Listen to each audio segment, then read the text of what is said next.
Bueno, buenos días. Mi nombre es Bárbara Fin. También soy formada en la Universidad de Buenos Aires. Soy médica clínica, geriatra y tengo un magíster en bioética. Trabajo hace 19 años en el Hospital Británico como médica de planta de una sala de internación clínica y coordino el comité del hospital.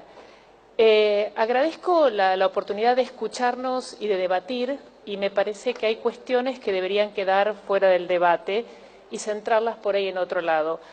Es sorprendente volver a escuchar discusiones sobre en qué momento comienza la vida y hasta qué punto protegemos o no protegemos las vidas. Desde la ciencia no cabe duda el momento de comienzo de la vida.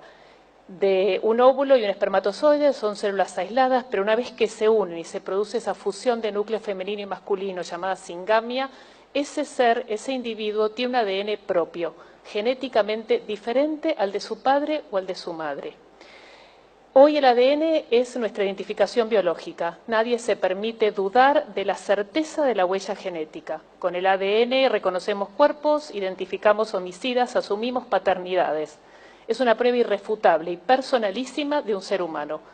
Es una representación directa de identidad. Otorgamos derechos y tomamos decisiones basándonos en el mismo ADN que, estando dentro del útero materno, pretendemos desconocer.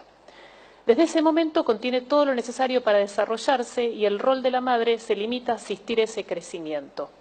De la misma manera que lo continúa haciendo los primeros años de vida. He escuchado que sin la madre el embrión no puede vivir, así como tampoco lo hacen los niños en los primeros años de su vida.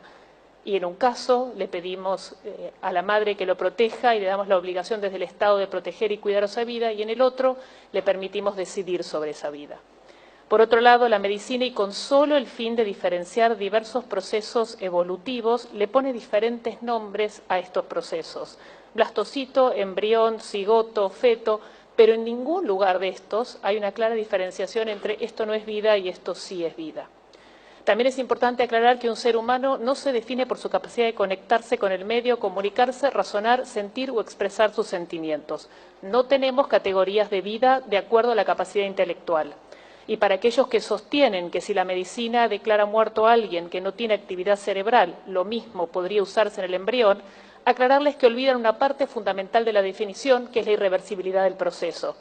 En la muerte encefálica hay un cerebro que se daña en forma irreversible, es incapaz de sostener sus funciones y de ahí por delante no hay nada. Mientras que en el embrión es un proceso que avanza, tiene todo por delante y nada lo detiene. Uno escucha con demasiada frecuencia que las mujeres tenemos derecho a decidir sobre nuestro cuerpo. La primera falacia que yo veo en eso es que en el caso puntual de la mujer embarazada no es nuestro cuerpo, es el cuerpo de otro ser genéticamente diferente. No es una célula, no es un órgano, es otra vida. No podemos poner la autonomía materna por sobre otra vida, justamente esa vida cuya autonomía está conferida a esa madre. La segunda falacia que tiene esto es que desde la medicina es relativo que el ser humano tenga derecho a hacer lo que quiera con su cuerpo. De hecho, si nosotros recibimos en la guardia un paciente con un intento de suicidio, nuestra obligación es proteger y preservar esa vida y no permitir que haga con su cuerpo lo que le parezca. Sin tener entonces dudas desde la ciencia sobre el inicio de la vida, el derecho al aborto libre implicaría reconocer desde el Estado que hay algunas vidas que son más valiosas que otras.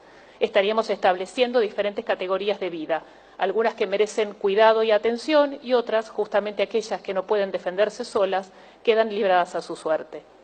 Siguiendo la idea de la vida, toda vida es digna, su valor no depende de su capacidad intelectual o su capacidad de sentir o expresarse. Estas opiniones generan alarma en aquellos que creemos en una sociedad humana e inclusiva. ¿Qué diferencia existiría entre un embrión o un adulto en estado vegetativo persistente o un anciano en la etapa final de una demencia? Corremos riesgos de caer en una sociedad donde la eugenesia, la selección de individuos de acuerdo a alguna característica, sea moneda corriente.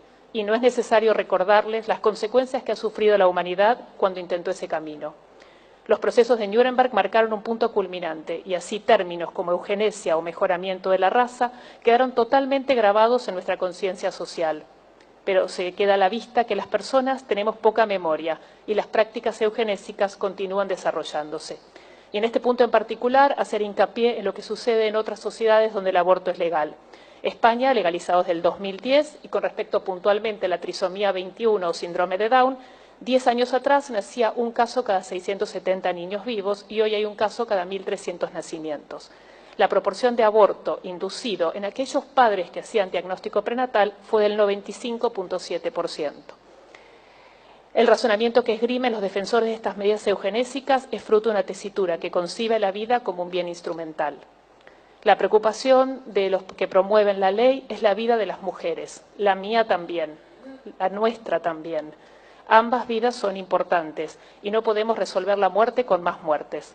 La despenalización del aborto no va a evitar que mueran mujeres. Ningún procedimiento médico está exento de riesgos.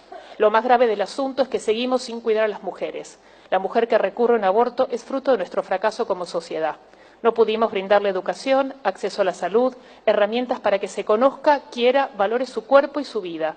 No supimos acompañarla en situaciones de violencia y ahora pretendemos solucionar toda esta enorme falta simplemente asegurándole un aborto limpio, sin pensar que después la que sigue sufriendo y sin herramientas es la misma mujer, sumando a todo lo anterior el dolor de una muerte. Citando el comunicado de la Academia Nacional de Medicina, creo que la salud pública argentina necesita de propuestas que cuiden y protejan a la madre y a su hijo, a la vida de la mujer y la del niño por nacer.